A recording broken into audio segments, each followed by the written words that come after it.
계속해서 요한복음 강해를 우리가 살펴봅니다. 오늘은 요한복음 13장 18절에서 33절 말씀인데요. 금방 읽은 말씀처럼 사도 요한이 주님의 품에 가슴에 딱 이렇게 누워서 베드로가 이제 눈짓을 하니까 몸짓을 이제 물어보라고 머리짓을 이렇게 했거든요. 예수님에게 그가 누굽니까? 라고 물어보는 그런 내용의 장면입니다. 세상에는 복음의 진리를 통해 예수 그리스도를 영접하지 않고 죄사함을 받지 않은 채 그냥 기독교 정신으로 살아가려는 사람들이 매우 많습니다. 기독교 정신 그러면 특히 이제 사랑, 희생, 섬김 그런 말들을 많이 하잖아요. 그래서 심지어는 십자가 정신, 이수 내 몸과 같이 사랑하라 이런 말씀들에 이제 매료가 돼가지고 주님께 발을 내미는 사람들이 있습니다. 구원받지도 않고 그런 게 좋아서 그냥 행하는 사람도 있다는 거죠. 주님은 가룟 유다의 발을 씻겨 주셨듯이 이런 자들에게도 은혜를 베푸시고 영적 선물들을 주시기도 합니다. 구원받지 못한 부분도 있지만 그걸 좋다고 하니까 태양빛이 있지만 똑같은 태양빛에 믿는 자들이 그렇게 또 빛을 받아서 사는 것을 뿐더러 불신자들도 그 태양빛에서 살아가잖아요. 동일한 은혜를 받고 사는 거죠. 그런 부분이라는 겁니다. 주님은 선한 자와 악한 자에게 동일하게 빛을 비추어 주시고 또 비도 내려주시듯이 어떤 것들은 불신자들에게도 은혜를 이렇게 내려주실 때가 있다는 것입니다. 그러나 이런 것이 이제 전부인 줄 아는 사람들이 있어요. 그래서 자기 의의를 자랑하고 살아가는 그런 사람들은 어떻게 보면 무지한 사람들이죠. 깨닫고 그렇게 살면 좋은데 깨닫지 못하고 그것만이 다라고 생각하니까요. 가룟 유다와 같이 주님을 그래서 이런 사람들은 이용만 하는 자들입니다. 그냥 좋은 것만 받아 먹으려고 한다는 얘기죠. 복음을 영접하지 않고 주 예수 그리스도를 인격적으로 자신 안에 받아들이지 않은 채 예수님처럼 살려고 할 때 이런 사람은 기독교계에서 뿐만 아니라 세상에서도 존경받을 수는 있을 거예요. 착하게 산다는데 누가 뭐라 그러겠습니까? 기독교 내에서 그런 사람도 좋아하지 않습니까? 이렇게 섬김을 잘하니까. 그러면은 저절로 되는 것처럼 생각하는 건데 그게 이제 문제가 있다는 것입니다. 가룟 유다는 예수를 따르되 결코 예수 그리스도를 믿지 않는 마귀의 자녀들을 예표하고 있죠. 너는 마귀다라고 이렇게 또 책망까지 들으지 않았습니까? 오늘날 이제 교회는 아니지만 결코 주님의 몸의 지체가 되지 않고 주님으로부터 오는 것을 받아 누리지만 또 결코 주님 자신을 받지 않는 사람이 이 가룟 유다와 같은 사람들이죠. 이제 가룟 유다의 후예들이라고 볼 수가 있습니다. 교회에 그런 자들이 죄송한 이야기지만 많이 있습니다. 우리가 이제 앉아서 계시지만은 교회는 누가 앉아 있습니까? 의인이 앉아 있나요? 죄인이 앉아 있나요? 죄인이 그렇죠. 물론 우리 주님 안에서 다 의인인데 그럼에도 불구하고 여전히 우리는 육신의 몸을 입고 있기 때문에 죄인들이죠. 의인이면서 죄인입니다. 이런 사람들이 있어요. 아무튼 가룟 유다처럼 살아가는 마귀의 자녀들이 너무도 그런 후예들이 많이 있습니다. 이런 가룟 유다의 정체는 주님과 지금 사도 요한 한 명 외에는 아무도 지금 알지는 못하고 있는 내용입니다. 앞뒤 구절을 쭉 읽어보시면 아시겠습니다만은 지금 12제자들이 있지만 그 중에 사도 요한만 빼고 11제자는 지금 이걸 몰라요. 설명을 해주고 말까지 해주고 빵 조각 내주고 같이 잔도 잡고 다 그런 모습까지 했는데도 불구하고 도대체 누구란 말이야? 이제 그렇게 하는 거죠. 마찬가지로 오늘날 교회 내에서도 가룟 유다의 이런 부류의 사람들이 더 열심히 신앙생활을 할 때가 있습니다. 그러니까 저 사람 정말 구원받은 사람 맞구나. 오늘 이제 오전 말씀을 이제 연결시켜서 열매가 좋잖아. 그렇게 생각할 수도 있단 말이죠. 그런데 요한 2서 7절을 보시면요, 지금 이 시대는 적그리스도가 활동하고 있다고 이야기합니다. 물론 진정한 적그리스도는 7년 환난 가운데 전 3년만 지나고 나서 후 4년만 시작점에 나오긴 하는데요. 거기서 사도 요한은 적그리스도가 누구라고 설명을 합니다. 속지 말라는 거죠. 이제 속이는 자가 있기 때문에.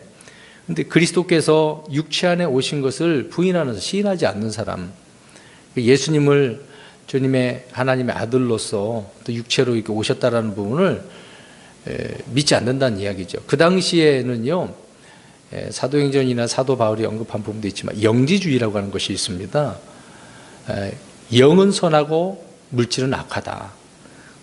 눈에 보이지 않는 영이신 하나님께서 어떻게 이 악한 세상에 올 수 있냐. 그래서 예수 그리스도를 안 믿거든요. 그게 영지주의라고 합니다. 다른 말로 이제 그노시스주의라고 또 표현하기도 하는데, 그 당시 그게 유행이었었어요. 초대교회 때.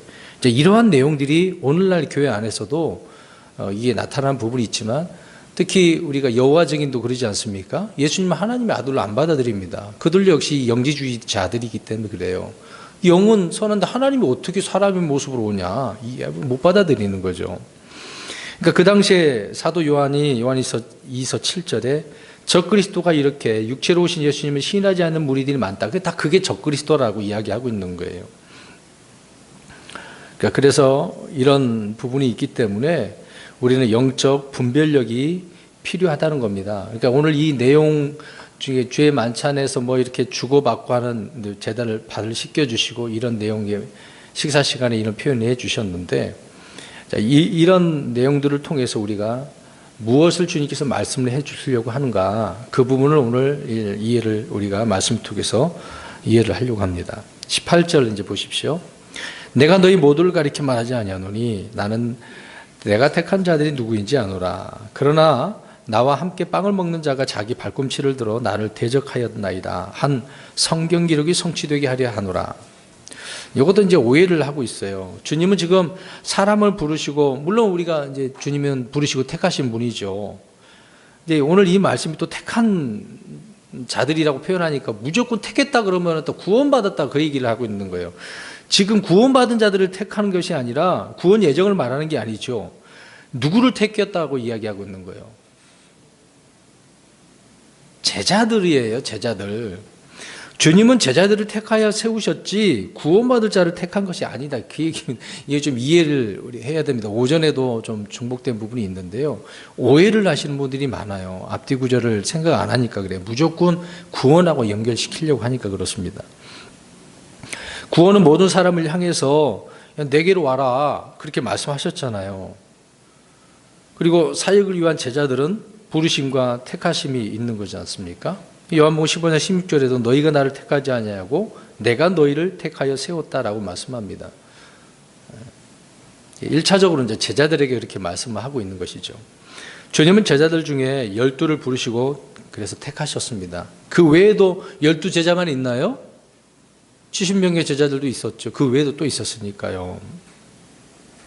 어떤 사람은 부름을 받았지만 이런저런 이유를 대가지고 거절한 사람도 있지 않았습니까? 이렇게 주님은 자신의 사역자를 부르시는데 그 부름에 순종할 때 그를 택하시는 것이죠. 제자들도 이제 그렇게 순종할 때 너는 나를 따르라 그래서 따랐단 말이죠. 근데 그걸 택하신 거지 않습니까? 마태복음 22장 14절에 이와 같이 마지막인 자가 처음이 되고 처음인 자가 마지막이 되리니 부름을 받은 자는 많으나 선정된 자는 적으니라. 이런 말씀도 있는 거죠. 어떤 사람은 주님께서 가룟 유다를 택하신 이유가 뭐냐라고 이렇게 질문을 합니다. 그런데 예수님께서 오늘 말씀도 하셨습니다만 이 말씀이 시편 41편 9절에 나와요.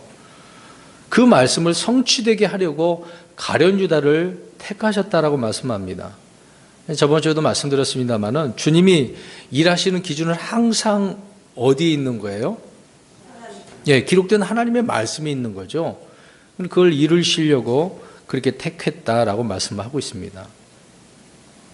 하나님의 택함이 꼭 사역자에게만 있는 게 아니죠. 저와 여러분들, 오늘날 그리스도인들 역시 모두 부르심을 받은 자들입니다. 로마서 1장 6절에 말씀하고 있죠.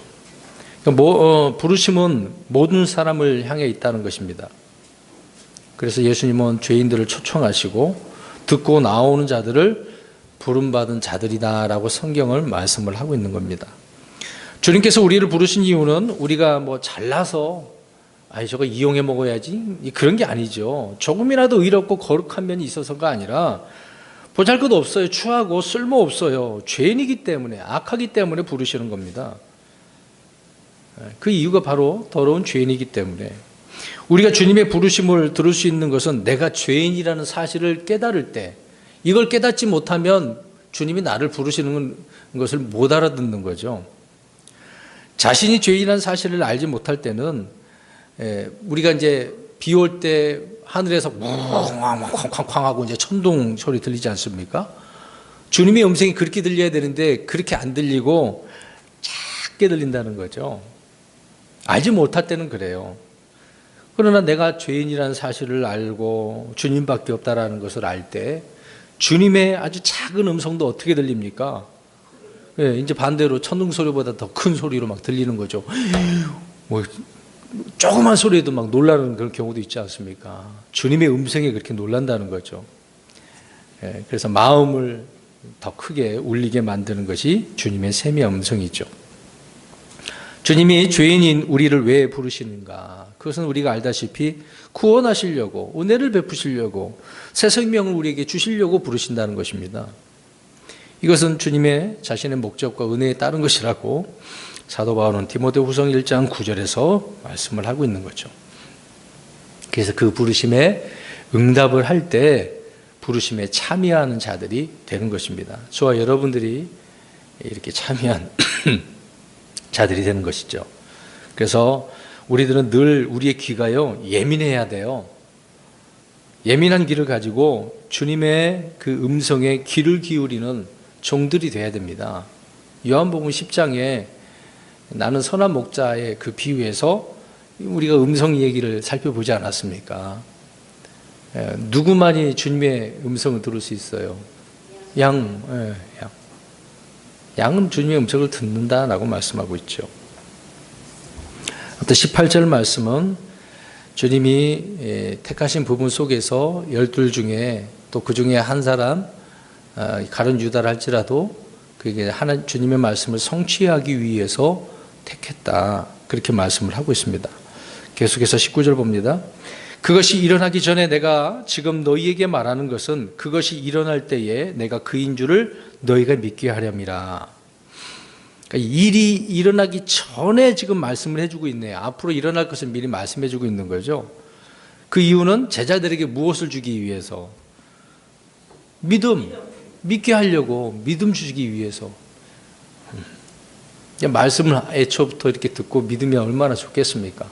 근데 지금 제자들은 그렇지 않고 있는 장면이죠. 언제나 이 예언의 말씀을 들은 자들은 그 말씀이 성취되는 것을 볼 때 믿음이 생기는 거예요. 그 말씀대로, 그 말씀을 믿었더니 정말 그렇게 됐네? 그 믿음이 더 생기는 거죠. 생성이 되는 겁니다. 이 지상에 뭐 예언이라 불리는 많은 예언서들이 있잖아요. 심지어 여러분 아시죠? 지구가 1999년도에 멸망한다고 누가 그랬습니까? 노스트라다무스. 그런 예언서들이 많이 있어요. 근데 진짜 이루어졌습니까? 문자적으로 예언된 그런 말씀이 정확하게 성취된 유일한 책은 성경밖에 없습니다. 사람들이 예언한 것들은 다 가짜죠. 하나님을 통해서 하나님의 사람들, 대언자들을 통해 예언한 말씀만이 정확하신 것입니다. 앞으로도 이루어질 것들이 많이 있죠. 근데 사람들이 자기가 무엇을 생각해서 하는 건 아니라는 거죠. 예수님의 증언은 그래서 대언의 영이라고 말씀을 하고 있습니다. 구약의 대언자들 안에는 누가 있었겠습니까? 자, 여기 보세요. 대언자들 안에는 누가 있었겠냐고요. 그 안에. 자, 베드로전서 1장 11절 보겠습니다. 금방 제가 예수님의 증언은 무슨 영이라고 그랬어요? 대언의 영. 자, 베드로전서 1장 11절. 1장 11절 읽겠습니다. 시작. 자기들 안에 계신 그리스도의 영께서 그리스도의 고난과 그 뒤에 있을 영광을 미리 증언해 주실 때에 그 영께서 무엇을 혹은 어느 때를 표적으로 보여주셨는지 탐구하였느니라. 구약의 대언자들 안에는 그리스도의 영이 있어서 탐구했대잖아요. 언제 어떨 때 이제 이게 이루어지는가 미리 말씀해 준 것을 이제 연구한 거 아닙니까? 탐구한 거죠.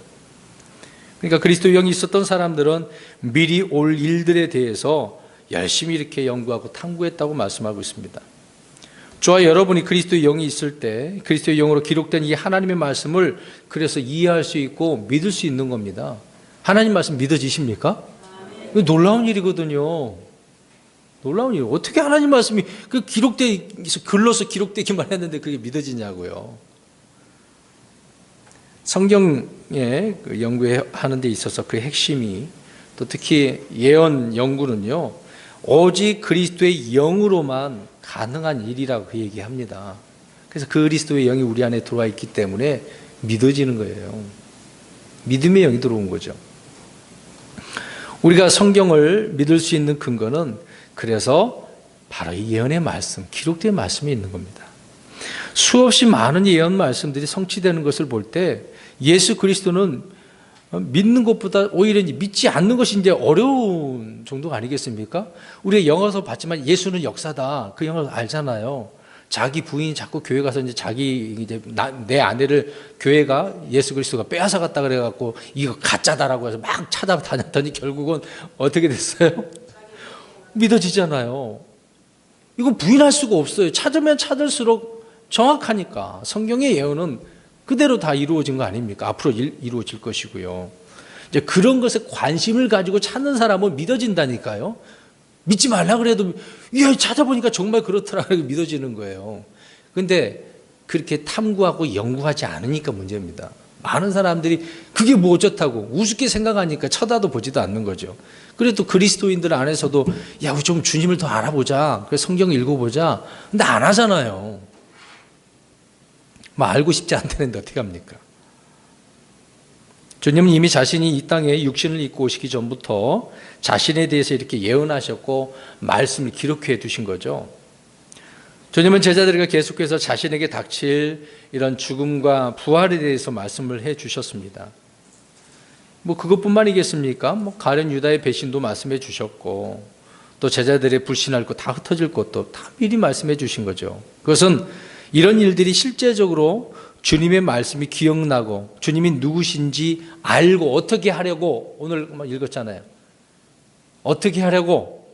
믿게 하려고, 믿음을 주려고. 이렇게 미리 말씀해 준 거 우리가 잘 믿어야죠. 믿음이 더 큰 믿음이 돼야죠. 19절 말씀입니다. 20절에 진실로 진실로 내가 너희에게 이르노니 내가 보내는 자를 받아들이는 자는 나를 받아들이며 나를 받아들이는 자는 나를 보내신 분을 받아들이느니라 하시니라. 여기서 이제 사도들에게 주님께서 이제 위임해 주시는 장면이 있죠. 권위를, 자신의 권위를 위임해 줍니다.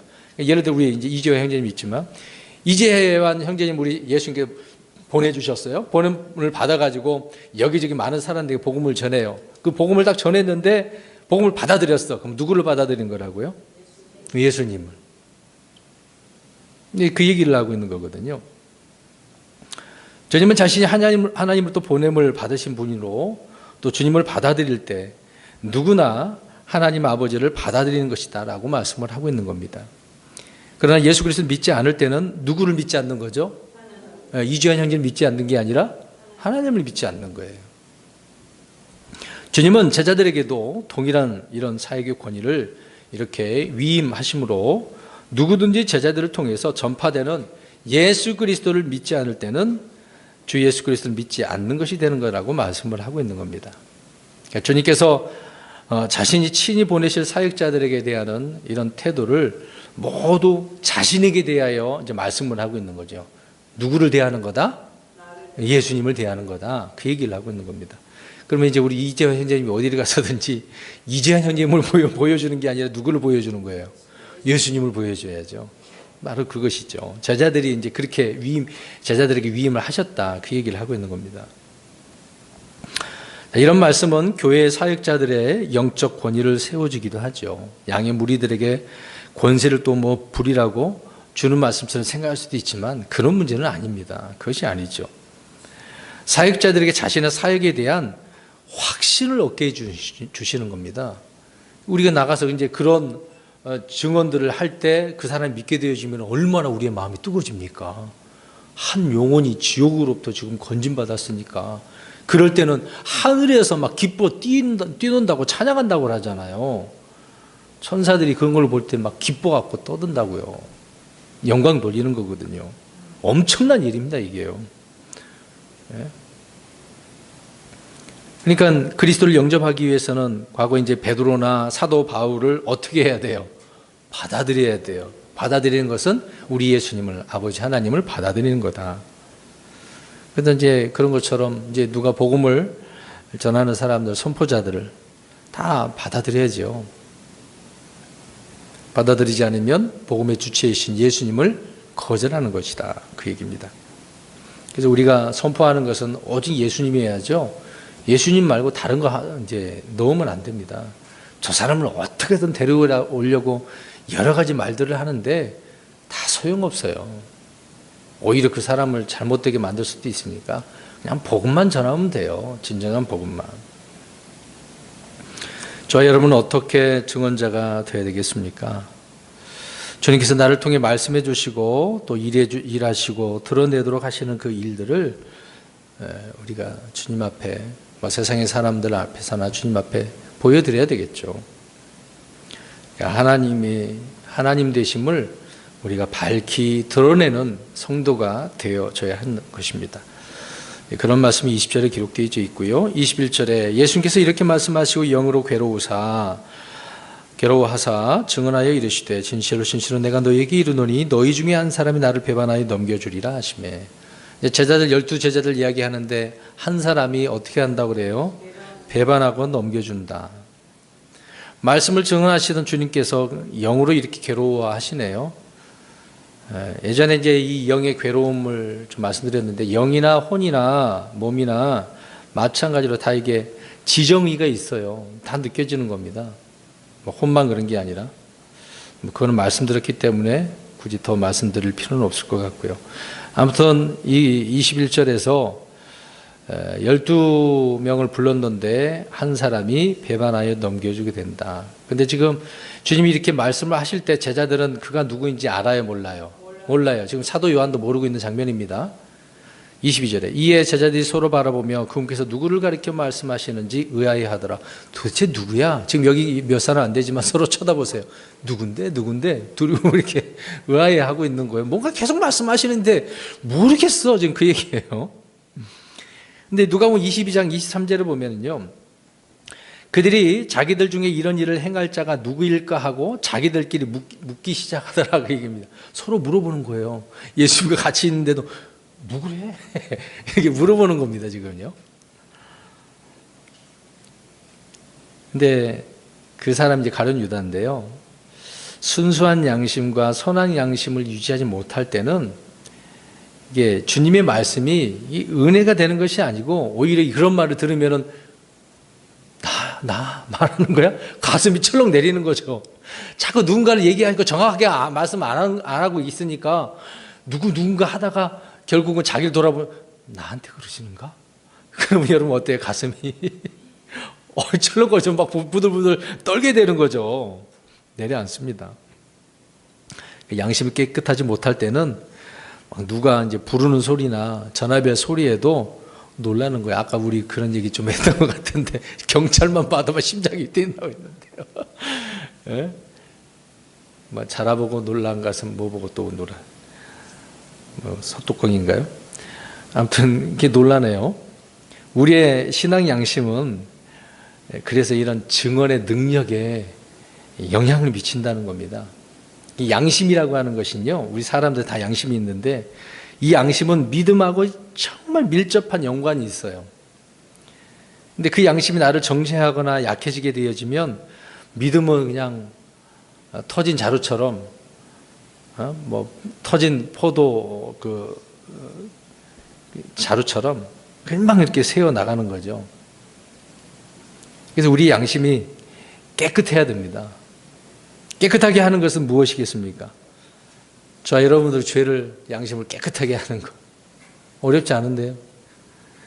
십자가에서 흘리신 예수 그리스도의 피, 말씀의 물, 그것밖에 없습니다. 그래서 피는 우리의 죄를 씻고 우리의 혼을 정결케 하고 양심을 깨끗게 하는 거라고 히브리서 9장 14절에 말씀을 하고 있습니다. 그런데 저번에 우리 살펴보면 빌라도는 지금 내 죄는 이제 없어라고 어디다 씻었어요? 물에다가 주님의 피에 씻어야 되는데, 말씀의 물로 씻어야 되는데 그게 안 된 거죠. 아무튼 제자들은 이제 누구 얘기하니까 이제 서로 의아해하는 장면을 살펴보았습니다. 23절 보십시오. 이제 예수님의 제자들 중에 하나 곧 그분께서 사랑하시는 자가 예수님의 품에 기대어 있으므로. 이 장면 한번 생각해 보세요. 예수님의 품에 누가 기대고 있습니까? 네, 그 사랑하신 이제 그분께서 사랑하시는 자, 본인이 사도 요한이죠. 사도 요한은 자신을 표현할 때 이렇게 그분께서 사랑하시는 자라고 여러 번 언급을 하고 있습니다. 또 다른 부분에서는 그 다른 제자 뭐 이런 식으로 자신이 누군가를 설명을 해주고 있어요. 원래 요한의 이름이라는 뜻이 사랑받는 자라는 뜻이잖아요. 그래서 그 자기 이름을 풀어서 지금 이렇게 기록을 해놓고 있는 것입니다. 요한이 주님의 품에 이렇게 기대어 있었다라고 하는 것은 요한이 주님의 특별한 사랑을 받는 제자에 속했음을 말씀을 해주고 있습니다. 여러분 보세요. 예수님과 항상 같이 다니는데 누구만이 주님의 품에 안겨 있어요? 사도 요한만. 다른 제자들은 그렇게 할 수도 없었어요. 그만큼 예수님과 사도 요한은 이런 사랑에, 특별한 사랑에 깊은 관계가 있었다는 것을 알 수가 있습니다. 여러분 가족 중에 자녀들도 그렇잖아요. 우리 다 크면 그렇겠지만 부모님의 무릎에 앉아서 항상 이렇게 안기는 그런 자녀가 있어요, 없어요? 없어요? 없었습니까? 자녀들 중에 뭐 다 그러면 더 좋겠지만 다 그렇지는 않더라고요.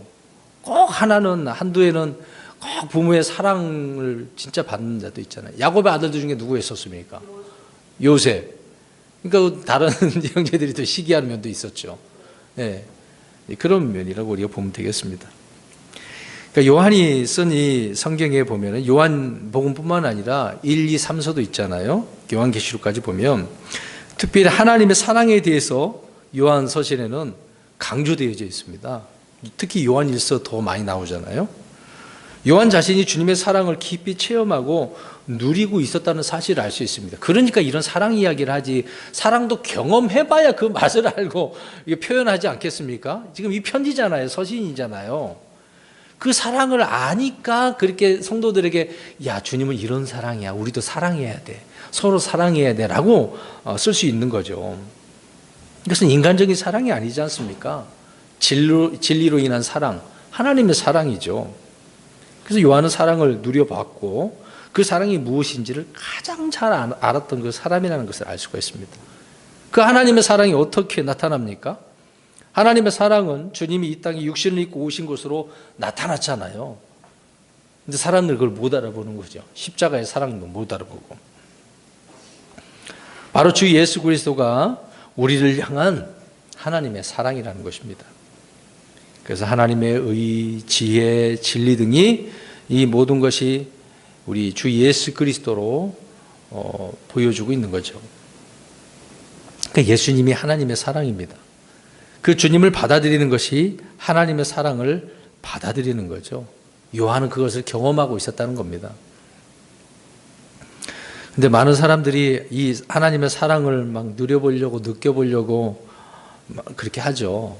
그래서 어떤 신자는 뜨겁게 막 사랑을 체험했다고 표현하는 사람도 있습니다. 사람마다 좀 다르거든요. 경험하는 것이. 어떤 사람은 막 은혜를 너무 받아서 눈물, 콧물 펑펑 흘리면서 이제 회심하는 그런 경우도 있고요. 이제 나는 왜 그런 것이 없지? 그런 성도들도 있어요. 아무것도 경험도 못하고 그냥 예수 믿는 사람들이 있어요. 뭐 꼭 경험해야 하고 예수를 믿어지는 건 아니지만 아무튼 이런 고민도 하는 사람이 있습니다. 물론 사랑에는 어떤 이성적 요소 못지않게 감정적인 부분에 있어서도 아주 중요한 역할을 하고 있습니다. 나도 주님을 사랑해야겠지만 주님이 나를 얼마나 크게 사랑하는지 확인해 보고 싶은 성도들. 여러분 한번 그렇게 또 확인해 보려고 하는 거 있지는 않습니까? 날마다 우리는 경험하고 있죠. 주님과 밀접한 관계를 하는 사람들은 오늘도 내일도 이런 경험을 합니다. 우리가 그것을 경험해 보려면 어디로 나아가야 되겠습니까? 네. 로마서 5장 8절을 보면 갈보리 십자가로 가면 돼요. 거기만 보면 그것을 기억하면 알 수 있는 거예요. 다른 건 다 제쳐두고라도. 죄인들을 향한 하나님의 사랑은 갈보리 십자가에서 달리신 그리스도를 통해 분명하게 말씀을 해주고 있죠. 이제 사람들의 인간의 사랑은 믿을 수 있어요, 없어요? 없습니다. 없어요. 사람들은 자신의 정욕과 사랑을 구분하지 못하기 때문입니다. 죄를 사랑이라고 우기는 거예요. 집착을 사랑이라고 우기죠. 죄를 지으면서 그게 사랑이라고. 그러나 사람 안에 부어진 하나님의 사랑은 다릅니다. 순수하고 뜨겁고 영원하죠. 우리의 마음을 막 날마다 변화시키는 거죠. 그리스도의 십자가를 통해 죄의 이 몸을 벗어버리고 옛사람을 처리해버린 그런 사람 안에 임하는 주님의 사랑은 고린도전서 13장에 나와 있어요. 사랑은 이게 러브가 아니에요. 체리티죠, 영어로. 사랑은 이거야 라고. 그래서 우리는 원수를 사랑할 수 있고 친구를 위해서 자기 생명을 버리는 그런 사랑을 할 수가 있는 겁니다. 이런 하나님의 사랑이 단지 행위로 그게 나타나겠습니까? 그런 것이 아니라 성령님을 통해서 우리의 마음속에 부어지는 거죠. 옆 좀 쳐다보시고 내가 이분을 위해서 사랑으로 희생할 수 있어. 안 될 것 같아요. 안 돼요. 안 됩니까? 우리는 갈보리 십자가로 가야만이 깨달을 수가 있는 것이죠. 24절 25절 보시기 바랍니다. 시몬 베드로가 그에게 고개짓을 하여 그분께서 말씀하시는 자가 누구인지 그가 여쭙게 하니 이에 그가 예수님의 가슴에 누워 그분께 이르되 주여 그게 누구이니까 하며. 베드로는 요한에게 이제 시키죠. 고개짓을 해가지고 물어보라고. 자기는 설마 차마 이제 물어보지도 못하고 요한에게 물어보라고 말하네요. 그래서 가슴에 딱 누워있는, 품에 있는 그 사도 요한이 이제 그 베드로의 고갯짓을 보고서 예수님에게 이제 물어보죠. 주여, 그게 누구입니까? 자, 옆 사람 쳐다보고 시작. 주여, 그게 누구입니까? 그게 누구입니까? 자, 보세요. 다른 제자들은 감히 못 물어봐요. 지금 두렵잖아요. 괜히 또 말했다가 또 혼나는 거 아니야? 두려움이 있기 때문에 그래요. 근데 요한은 지금 두려움이 있어요, 없어요? 그러면 그 사랑의 관계는, 사랑은 뭐가 없어요? 두려움이 없어요. 네. 사랑을 받고 사랑하는 사람은 사랑에는 두려움이 없다는 것을 보여주는 사람이 사도 요한이었어요. 요한은 두려움이 없었기 때문에 그냥 물어보는 거예요.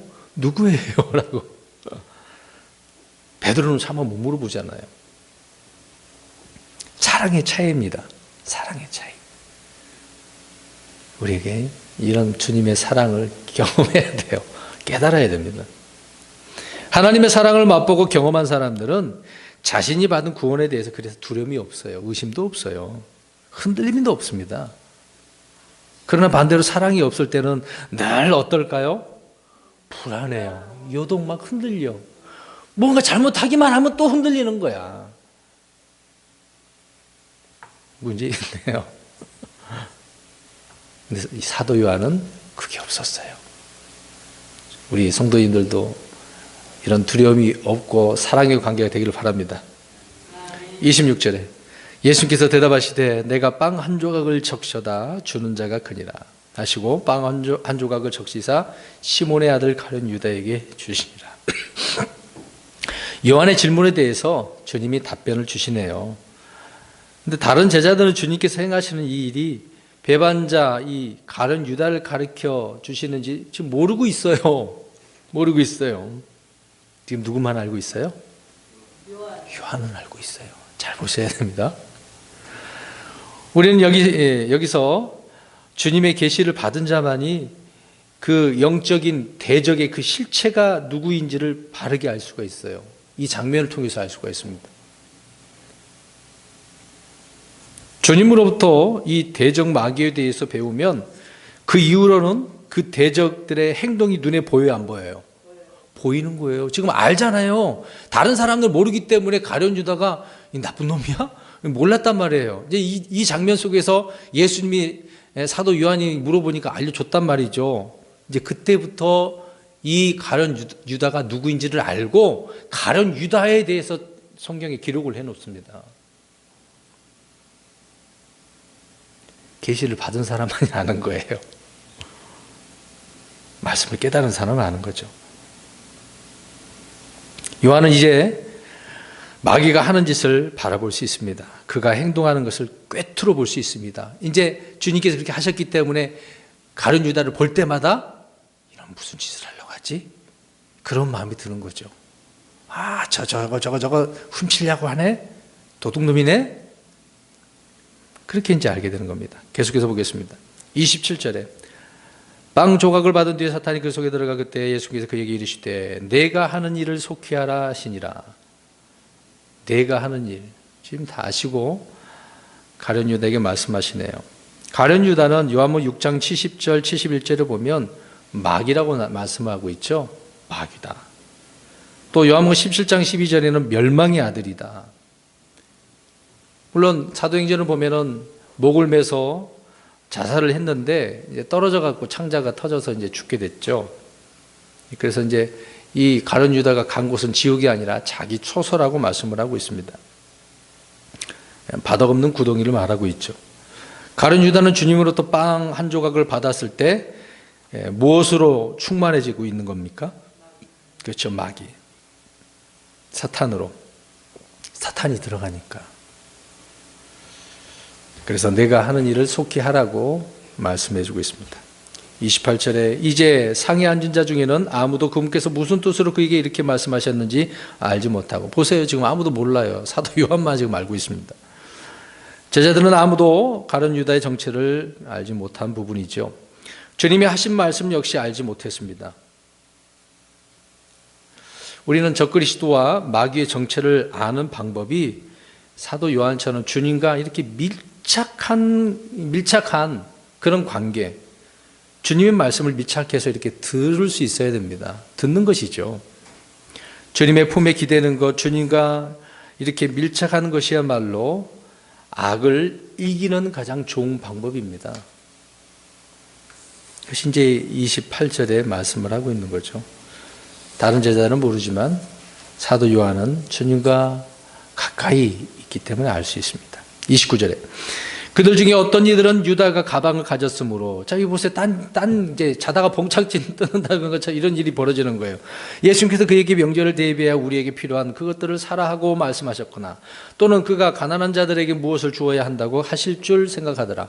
다 자기 나름대로 생각을 해요, 지금. 모르니까 이 생각 저 생각하는 거예요. 보세요. 교회에서도 그래요. 말씀 잘 모르면 자기 나름대로 생각하는 거예요. 교회 와갖고 말씀도 제대로 처음부터 끝까지 듣지도 못하고 중간에 듣거나 끝부분만 들으면은 뭔 말인지도 모르고 목사님 이랬다라고 또 다른 말을 또 옮긴다고요. 그런 사람 많아요. 나 그런 말 한 적도 없는데. 또 어떤 사람은 악해가지고요, 녹음한 거 있던 거 자기가 듣고 싶은 것만 듣고 그거 갖고 이제 비판하는 것이 있거든요. 꼬투리 잡고. 별의별 사람 다 있습니다.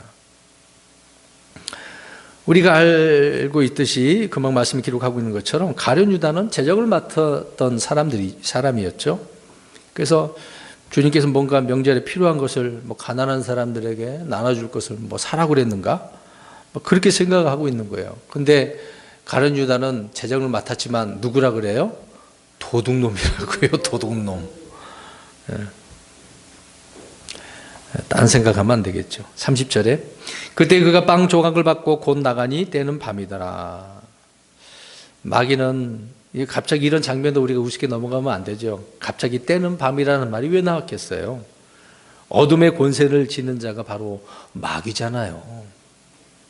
그래서 어둠 속에서 일을 하는 것을 마귀는 좋아하는 거예요. 밤에 활동하는 것을 좋아하는 겁니다. 그러나 반대로 우리 주님은 빛이시죠. 의의 태양이시고, 누가복음 22장 53절에 내가 날마다 너희와 함께 성전에 있을 때에는 너희가 나를 치려고 손을 내밀지 아니하였도다. 그러나 지금은 너희 시간이 어둠의 권세로다 하시더라. 왜? 어둠의 때니까. 그러니까 네 하고 싶은 일 지금 빨리 해.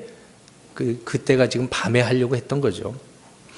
주님께서 어둠 속에 잡히시고 재판을 받으신 것은 어둠 속에 있는 사람들을 건져내기 위한 것인데, 우리 주님 편에서는 그렇죠. 그래, 너희들은 이렇게 활동하지만 나는 이 어둠 속에서 내가 원하는 사람들을 건져낼 거야. 그것을 말씀하고 있는 거죠. 빛이신 주 예수 그리스도를 믿음으로 우리는 빛의 자녀가 된 것 아니겠습니까? 어둠의 권세에 속한 사람들은 빛보다 무엇을 더 사랑하겠어요? 어둠을 더 사랑합니다. 예, 우리는 어떻습니까? 어둠을 사랑하면 돼요? 안 되죠. 우리는 빛을 사랑해야 됩니다. 세 구절 남았네요. 31절, 32절. 그러므로 그가 나간 뒤에 예수님께서 이르시되 이제 사람의 아들이 영광을 받았고 하나님께서도 그 안에 영광을 받으셨도다. 만일 하나님께서 그 안에서 영광을 받으셨으면 하나님께서도 자신 안에서 그에게 영광을 주실 것이요 즉시 그에게 영광을 주시리라. 주님은 십자가를 지는 것을 수치와 모욕으로 여기신 것이 아니라 영광으로 영광을 받았다라고 이야기합니다. 두루마리 책에 자신에 관하여 이렇게 기록된 모든 말씀을 성취하는 것을 주님은 지금 기뻐하시고 있어요. 너무도 기뻐해요. 주님의 하나님의 뜻이 성취되는 것이 주님의 기쁨이고 영광이라고 말씀하고 있기 때문입니다. 주님은 십자가를 통해 하나님이 기뻐하시는 이런 화평 헌물을 그래서 드릴 수 있었고 향기로운 헌물을 이렇게 드리신 거죠. 자신을 통해서. 그래서 우리를 대신에 죄와 저주가 되시고 십자가에서 피를 흘려 죽으심으로 하나님의 사랑을 드러낸 것입니다. 마지막 33절. 어린 아이들아 내가 아직 잠시 동안 너희와 함께 있노라. 너희가 나를 찾을 터이나 내가 유대인들에게 말하기를 내가 가는 곳에 너희가 오지 못하리라 한 것 같이 지금 너희에게도 그렇게 말하노라. 지금 예수님은 제자들에게 어떻게 부르고 있어요? 어린 아이들. 왜 이런 표현을 냈을까요? 어린 아이들, 자녀들 이렇게 표현한 거잖아요. 나의 친구들아, 나의 제자들이라 그렇게 하지 않았습니다. 어린 아이들아, 어린 자녀들아 그렇게 부른 거죠. 그래서 주님께서 자기 자신이 누구신지 또 여기서 설명을 해주고 있는 겁니다.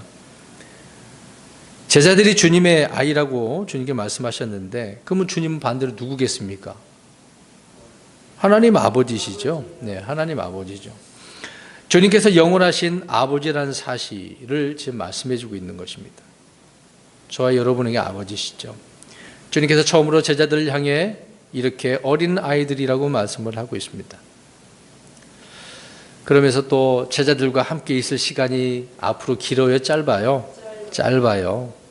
그러나 이후로 제자들이 주님을 이제 찾을 수도 없어요. 만날 수도 없어요. 하늘로 올라가시면 못 만나는 거죠. 그래서 이제 스스로 홀로 서기를 해야 됩니다. 주님이 계실 때는 주님을 따라갔지만 이제는 홀로 서기를 해야 돼요. 물론 주님과 함께 동행을 하겠지만 많은 부분에 있어서 자기가 말씀을 가지고 이겨내야 되는 것입니다. 이런 말씀들을 유대인들에게 하셨는데 제자들에게도 동일하게 말씀을 하고 있는 거죠. 아까도 말씀드렸다시피 예수님을 믿게 하시려고 어떤 상황 가운데서도 우리는 예수님을 잘 믿어야 됩니다. 특별히 오늘 사도 요한은 주님의 품에 어떻게 하고 있습니까? 기대고 있어요. 여러분 기댄다는 것이 내가 의지할 대상에 기대는 거 아닙니까? 기댈 곳이 없으면 안 되잖아요. 주님만이 우리가 기댈 수 있는 것입니다. 사도 요한이 그렇게 주님의 품에 기대서 주님을 알게 되니 이제 영적인 것도 깨닫게 되는 거예요. 사탄 마귀의 그 계략도 다 보이고 우리의 눈이 확 열려지는 거죠. 이런 은혜의 삶이 이번 한 주간 동안에도 저 여러분에게 넘치시기를 주의 이름으로 축원합니다.